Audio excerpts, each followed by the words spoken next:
अल्लाह के रास्ते में ख़र्च करने की फ़जीलत को एक मिसाल से समझाया है कि ख़र्च करने से बज़ाहिर यूँ लगता है कि माल घट गया, लेकिन उसकी मिसाल दी कि उस दाने की सी है जो दाना ज़मीन में बोया जाता है। दाना तो एक होता है, लेकिन वही दाना फिर पौध बनता है और एक ही पौध में 7 बालियाँ लगती हैं, यानी 7 सिट्टे लगते हैं।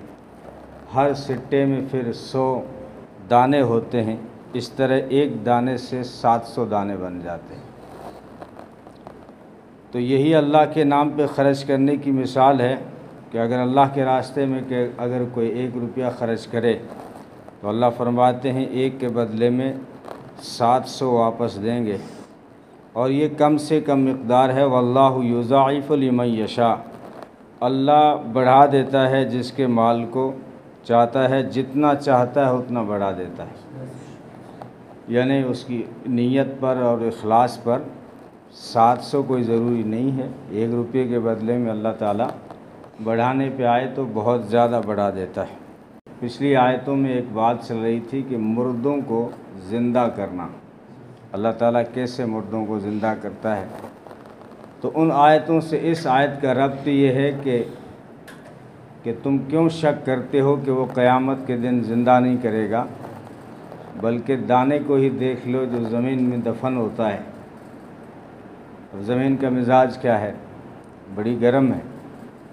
अगर इसमें आप लोहा दफन कर दो या मज़बूत चीज़ें दफन कर दो तो वो चंद दिनों में जो है ज़मीन उसको खा लेती है। लेकिन इंसान किसान जब दाना डालता है वो कमज़ोर दाना होता है, लेकिन ज़मीन नहीं खाती। तो फरमाए वो दाना जो ज़मीन में दफन हो चुका, उस एक दाने से अल्लाह 700 दाने पैदा कर सकता है, तो मुर्दा ज़िंदा क्यों नहीं कर सकता। उसकी मिसाल दी है। और इसमें एक खफीफ इशारा है कि मुसलमानों को अगर दफनाया जा रहा हो और दबाया जा रहा हो, कुचला जा रहा हो, लिचिंग हो रही हो, टॉर्चर किया जा रहा हो, मायूस नहीं होना चाहिए। मुसलमान जब दफन होता है तो फिर सिट्टा बन के निकलता है और कई बालियां बन के निकलता है। कई बार ऐसा हुआ कि यूँ लगा कि इस्लाम मिट जाएगा और मुसलमान ख़त्म हो जाएगा, लेकिन ये इसके निखार के दिन होते हैं जब इसके ऊपर जुल्म होता है। जब ये कुर्बान होता है तो फिर इससे बढ़ोतरी मिलती है और फिर तरक्की पा जाता है। शायर ने कहा था, गम की जागीर वरासत में मिली है मुझको, अपनी जागीर में रहता हूँ नवाबों की तरह। और एक इशारा ये भी है कि अगर बुलंद मर्तबा चाहते हो, सिट्टा जो है बुलंद फ़िज़ा में कब लहराता है, पहले उसका बीज दफन होता है फिर लहराता है। अगर तुम बुलंदी चाहते हो तो अपने आप को पहले मिटाओ, तवाज़ो इख्तियार करो, आजिज़ी इख्तियार करो, फिर जो है वक्त तुम्हें बुलंद करेगा।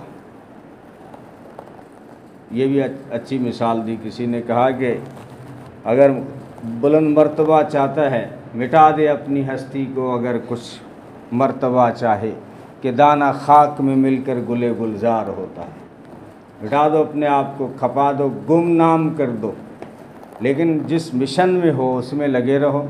अपने जिस मिशन में हो लगे रहो, खामोशी के साथ, शोर न करो, और लोग समझेंगे तो ये गुमनाम हो गया, कट गया।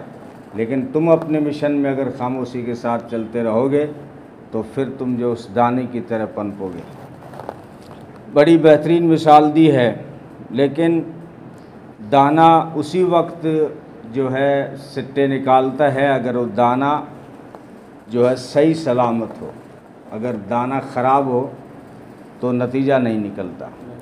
अगर उसमें कीड़ा पड़ा हुआ हो या खोखला हो तो उससे 700 दानों की उम्मीद नहीं की जा सकती। ऐसे ही वो पैसा जो हम अल्लाह की राह में लगा रहे हैं, अगर वो पैसा सही नहीं है, हराम का है, तो अब जो है 700 नेकियां नहीं मिलेगी, चाहे अल्लाह के रास्ते में ख़र्च कर दिया। दाना तो सही है, लेकिन जहाँ हम दफन कर रहे हैं, जहाँ बो रहे हैं, वो ज़मीन भी तो सही होनी चाहिए। शादाब ज़मीन होनी चाहिए, बंजर ज़मीन नहीं होनी चाहिए। अगर ज़मीन बंजर है, दाना अगरचे सही है लेकिन ज़मीन बंजर है तो नतीजा नहीं निकलेगा, पौध नहीं निकलेगी। तो इशारा इस तरफ है कि अगरचे आपका पैसा हलाल है, आप अल्लाह के रास्ते में लगा रहे हैं, लेकिन लगाते वक्त आपने सही तहकीक नहीं की, सही जगह नहीं लगा तो नतीजा नहीं निकलेगा। बेअमल दिल है अगर तो जज्बात से क्या होता है, बंजर हो ज़मीन तो बरसात से क्या होता है। ज़मीन अगर बंजर हो तो बरसात से क्या होता है। और नीयत भी सही होनी चाहिए, इखलास के साथ में अल्लाह की रज़ा के लिए जो है ख़र्च किया जा रहा हो। तीसरी मिसाल ये दे रहे हैं कि अगर आपने दाना जो डाला है ज़मीन में वो बिल्कुल सही था और ज़मीन भी शादाब है, लेकिन पौध उगने के बाद अगर उसको आफतों से नहीं बचाया गया, मुसीबतों से नहीं बचाया गया, उसका निनान नहीं निकाला, आपने जानवरों से उसकी हिफाजत नहीं की, या कोई ऐसी हवा चल पड़ी कि जो है अनाज ख़राब हो गया, तो भी नतीजा नहीं निकलेगा।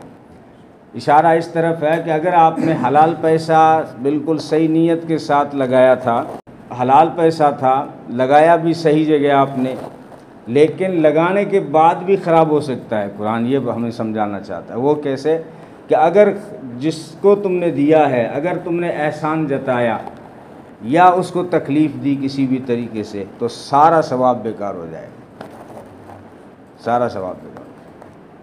भाई ज़मीन अच्छी थी, दाना भी अच्छा था, लेकिन आफत बाद में आई तो उससे भी तो खेती ख़राब हो जाती है। फरमा पैसा आपने सही लगाया था और पैसा भी हलाल था, आपकी नीयत भी थी सवाब लेने की और जन्नत लेने की थी, लेकिन आपने जिस पर ख़र्च किया उसके ऊपर आपने एहसान जताया, एहसान जतलाया या फिर उसको तकलीफ़ पहुंचाई। तकलीफ़ कैसे? एहसान जताने से भी तो तकलीफ़ होती है, या किसी जुमलों से आपने कोई तकलीफ़ पहुंचाई, या फिर लोगों को आपने जाके बताया कि मैंने जो है ना उसके ऊपर इस साल इतने खर्च किए। आप जिस जगह बैठे हो उसका चर्चा किया आपने, तो मैंने मदरसे में 10,000 दिए, थनबेर हो गए, पंखो दियो में। अब जहाँ भी बैठ रहा है चाय के होटल पे यही तज़किरा कर रहा है।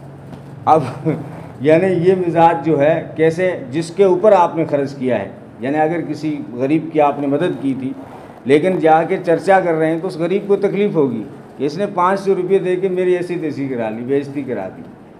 तो इससे अगर तकलीफ़ हो रही है तो सारा सवाब बेकार हो जाएगा। कितनी उसको मिसाल से समझा रहे हैं।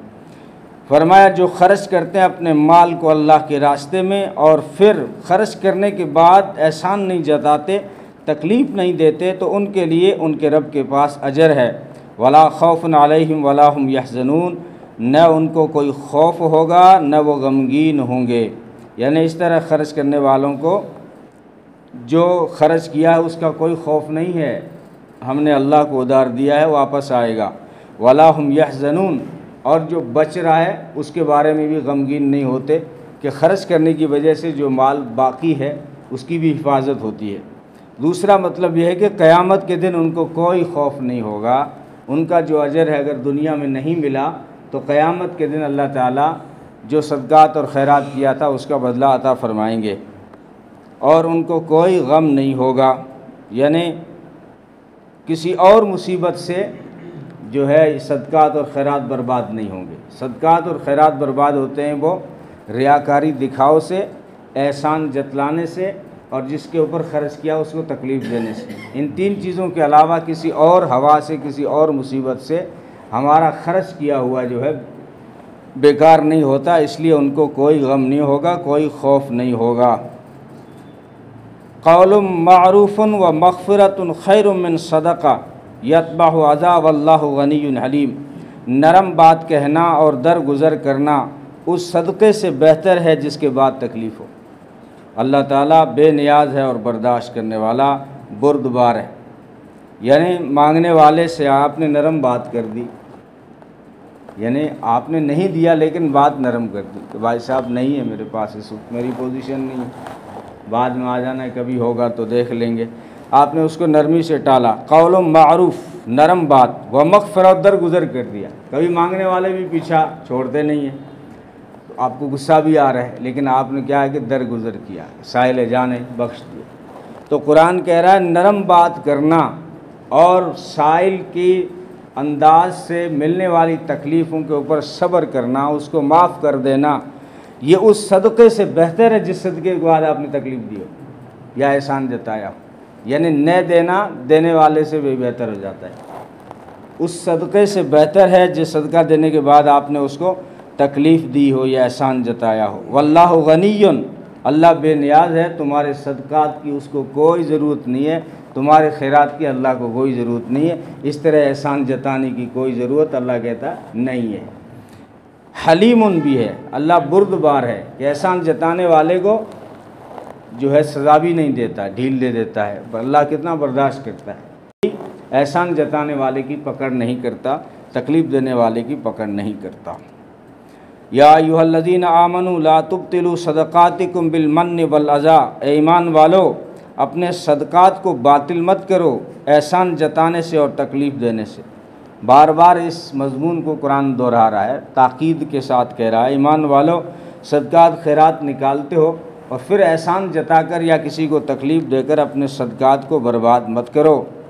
इसकी तो मिसाल ऐसे ही है, कल्लज़ी युनफ़िक़ु मालहु रियाअन नास वला युमिनु बिल्लाहि वल यौमिल आखिर फमसलहु कमसल सफ़वान, कि जो खर्च सदका करने के बाद जो एहसान जताए उसकी मिसाल ऐसी है जैसे कोई दिखावे के लिए खर्च करता है। कुरान कहते हैं अब जो दिखावे से खर्च करे उसका कोई सवाब नहीं है, कि एहसान जताने वाले की मिसाल भी ऐसी है जैसे दिखावे के लिए कोई खर्च कर रहा हो। जो दिखावे के लिए खर्च करता है उसको कोई हासिल नहीं है। उसकी मिसाल दी, फ़मसलहु कमसल सफ़वान अलैहि तुराबुन फ़असाबहु वाबिलुन फ़तरकहु सल्दा, जैसे चट्टान के ऊपर क्या होता है, कभी धूल पड़ी रहती है।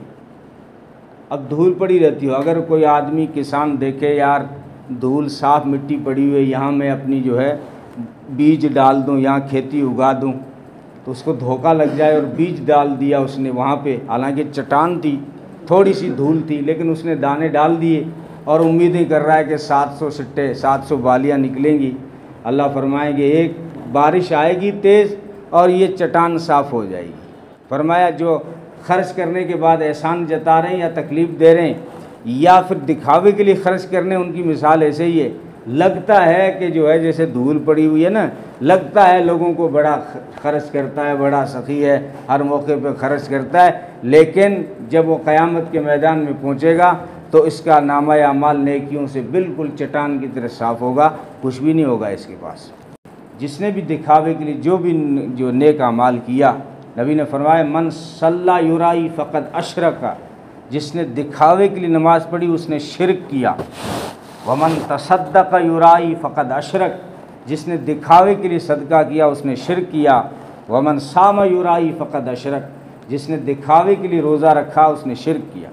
इसको शिरक कहा गया है। और दिखावा ये शिरक खफ़ी है, छोटा शिरक है। एक तो वो बड़ा शिरक है, अगर उसको कोई लेके क़यामत के मैदान में पहुंच गया तो उसकी माफ़ी नहीं होती, लेकिन ये उस तरह का शिरक नहीं है। लेकिन बहरहाल दिखावा भी शिरक है। अल्लाह फरमाएंगे जिसको दिखाने के लिए किया था जा उसके पास नेकियां ले, उसके पास जाके सवाब ले। वल्लाहु ला यहदिल कौमल काफिरीन, अल्लाह काफिरों को हिदायत नहीं देता। यहाँ काफिरों की बात ही नहीं है, यहाँ तो बात रियाकार की है और एहसान जताने वाले की है। काफिर क्यों कहा? इसलिए कि एहसान जताना, किसी को तकलीफ़ देना और दिखावा करना मोमिन की शान नहीं हो सकती, काफिरों के काम है, इसलिए जुमला लाए। व मसलुल्लज़ीना युनफ़िक़ूना अम्वालहुम इब्तिग़ाअ मर्ज़ातिल्लाह, मिसाल दे रहे हैं कि जो ख़र्च करते हैं अपने माल को अल्लाह की मर्ज़ी के लिए, यानी अल्लाह की रज़ा के लिए, अल्लाह की खुशनुदी के लिए, व तस्बीत मिन अनफुसिहिम, दिल के यकीन के साथ यानी इखलास के साथ में, का मसल जन्नतिम भी रबवा, तो उनकी मिसाल ऐसी है जैसे बाग हो किसी ऊंची जगह पे और वहाँ पे बारिश पड़े तो उस बाग में जो है फल फ्रूट डबल लग जाएं, उसके फल दुगने हो जाएं। या तेज़ बारिश न भी हो, अगर बाग ऊंची जगह पे हो, फ़िज़ा अच्छी हो, हल्की सी बौछार हो, ये शबनम बरसे, तो भी जो है वहाँ के उस बाग को फ़ायदा होता है। तो फरमाया कि जो अल्लाह की रज़ा के लिए ख़र्च करते हैं, चाहे थोड़ा ख़र्च करते हैं चाहे ज़्यादा ख़र्च करते हैं, बहरहाल वो नफ़े में, उनका बाग बुलंदी पे। थोड़ा क्यों कहा, शबनम क्यों कहा? कि ज़्यादा बारिश, यानी अगर वो ज़्यादा खर्च करेंगे तो उनका फल दुगना हो जाएगा। फरमाया अगर ज़्यादा खर्च नहीं भी करेंगे लेकिन अगर थोड़ा खर्च करेंगे, हदीस में है अगर किसी ने एक खजूर का छुआरा खर्च किया लेकिन इखलास के साथ, अल्लाह की रज़ा मकसद थी, अल्लाह को राज़ी करना मकसद था, तो ये छुआरा कल क़यामत के दिन ओहद पहाड़ से ज़्यादा वज़नी होगा। तो अल्लाह के यहाँ गिनती नहीं देखी जाती, इखलास देखा जाता है। उसने कुरान हदीस में कहीं नहीं कहा कि मैं तुम्हारे आमाल गिनूँगा, कहीं नहीं कहा। उसने कहा मैं तोलूँगा। थोड़े भी हुए और इखलास के साथ लिए तो थोड़े जो बहुत सारे गुनाहों को हरा देंगे। और हदीस में आता है बहुत सारे, जानते हो, नबी ने सवाल डाला सहाबा में, जानते हो मेरी उम्मत का मुफलिस कौन है? मुफलिस कहते हैं अंतर्राष्ट्रीय गरीब, इंटरनेशनल बैनुल अक़वामी फ़कीर। जानते हो मेरी उम्मत का अंतर्राष्ट्रीय फ़कीर कौन है? सहाबा ने अर्ज़ किया अल्लाह के रसूल, हम तो उससे समझते हैं जिसके पास दिरहम और दीनार नहीं है। फरमाया होगा किसी और उम्मत का। मेरी उम्मत का गरीब वो है जो क़यामत के दिन नेकियों के ढेर लेके आएगा, लेकिन मामलात सही नहीं थे, अखलाक सही नहीं थे, लेना देना सही नहीं था, इसलिए सारे दूसरे लोग ले जाएंगे, ये खाली हाथ रह जाएगा। ये मेरी उम्मत का सबसे बड़ा गरीब आदमी है। कि तुम में से कोई पसंद करेगा कि तुम्हारा बाग हो खजूर का और अंगूर का, उसके नीचे नहरें जारी हो रही हो, उस बाग के ऊपर तुमने सारी मेहनत लगाई, सारी ज़िंदगी लगाई, लेकिन जब तुम बुढ़ापे को पहुंच गए और तुम्हारे बच्चे अभी छोटे थे, कमाने के लायक नहीं हुए थे, अचानक कोई आग आ गई और वो बाग जल गया, ये तुम में से कोई पसंद करेगा? का हम में से कोई पसंद नहीं करेगा। तो कुरान समझाना ये चाहता है कि जो कुछ तुम खर्च कर रहे हो अल्लाह के नाम पे, बहुत सारा खर्च कर रहे हो, लेकिन अगर उसके पीछे दिखावा है या एहसान जताना है, ये दिखाने में तो बहुत बेहतरीन बाग लग रहा है, लेकिन जब क़यामत के मैदान में पहुँचोगे तो सारा जल चुका होगा, वहाँ कुछ भी नहीं पाओगे। यानी अल्लाह के नाम पे जब खर्च करो तो फरमाया पाकीज़ा चीज़ें खर्च किया करो। ऐसी नहीं जो गिरी पिड़ी चीज़ें काम में नहीं आती। हाँ, पेटी खोले उस दिन पता चला कि फाटोड़े नोट से पेटी में, यानी जो नोट नहीं चल रहा था दुकानों पे उसको पेटी में डाल दिया। अल्लाह की पेट फ़ी सबीलिल्लाह, मरी बकरी फ़ी सबीलिल्लाह, ऐसा नहीं। कुरान कहता है पाकीज़ा चीज़ें जो है खर्च किया करो। उस तरह समझाया है अगर तुमको कोई चीज़ दे, कोई बुरी चीज़ दे जो तुम्हें पसंद ना हो, तो तुम उसको लेना पसंद करते हो? का नहीं करते हो। चलो तुम तो इंसान हो, तुम्हें तो कभी लेना पड़ जाए जो है चश्मपोशी के साथ में, लेकिन फरमाया जान लो कि अल्लाह बड़ा बेनियाज है, वो तो खूब तर है, वो खूबी को पसंद करने वाला है। अश-शैतान यईदुकुमुल फ़क्र व यअमुरुकुम बिल फ़हशा। अब न खर्च करने वालों को कुरान कह रहा है कि शैतान तुम्हें फ़क्र से डराता है और हुक्म देता है बेहयाई का। जो अल्लाह के नाम पे खर्च नहीं करते, शैतान उनको किससे डराता है? फ़क्र से, गरीबी से डराता है। भाई तू है गए मस्जिद में देने वाला और घनाई बंदा है, दे देगा, ये शैतान डराता है। तो शैतान डराता है, लेकिन कुरान कहता है तुम्हें हुक्म देता है बेहयाई का। बेहयाई के कामों पे करोड़ों लगा देता है, वहाँ तो शैतान का मिसकॉल भी नहीं आता। आपने शादी में 2 करोड़ लगा दिए, वहाँ तो शैतान ने आपको नहीं कहा कि इतने मत खर्च कर, क्या होगा तेरे बच्चों के फ्यूचर का, वहाँ बस उसे नहीं डालता। लेकिन जब तुम अल्लाह के नाम पे मस्जिद में, मदरसे में किसी गरीब को, यतीम को, किसी की हेल्प करने लगोगे ना, तो जो है कभी बीवी के मुंह से भी शैतान बोल लेगा कि तू है गे, तन्ने है गे सारी फिक्र। ये शैतान तुम्हें डराता है किससे? फ़क्र से, गरीबी से। अलग मसला बताया है, कभी कभार जो है छुप के देना बेहतर है सदका। जहाँ रियाकारी का डर हो वहाँ छुप कर देना चाहिए, जिसमें हदीस में मिसाल दी गई कि दाएं हाथ से दिया जाए तो बाएं को भी पता न चले। लेकिन कभी कभार दूसरों को रग़बत दिलाने के लिए, दूसरों में शौक़ पैदा करने के लिए अलल ऐलान लोगों के बीच में अल्लाह के नाम पे खुला देना भी कुरान कहता है बेहतर है, इससे भी फ़ायदा होता है। जैसे ग़ज़वा तबूक के मौके में नबी ने चंदे का आम ऐलान किया तो सहाबा में एक रेस लग गई।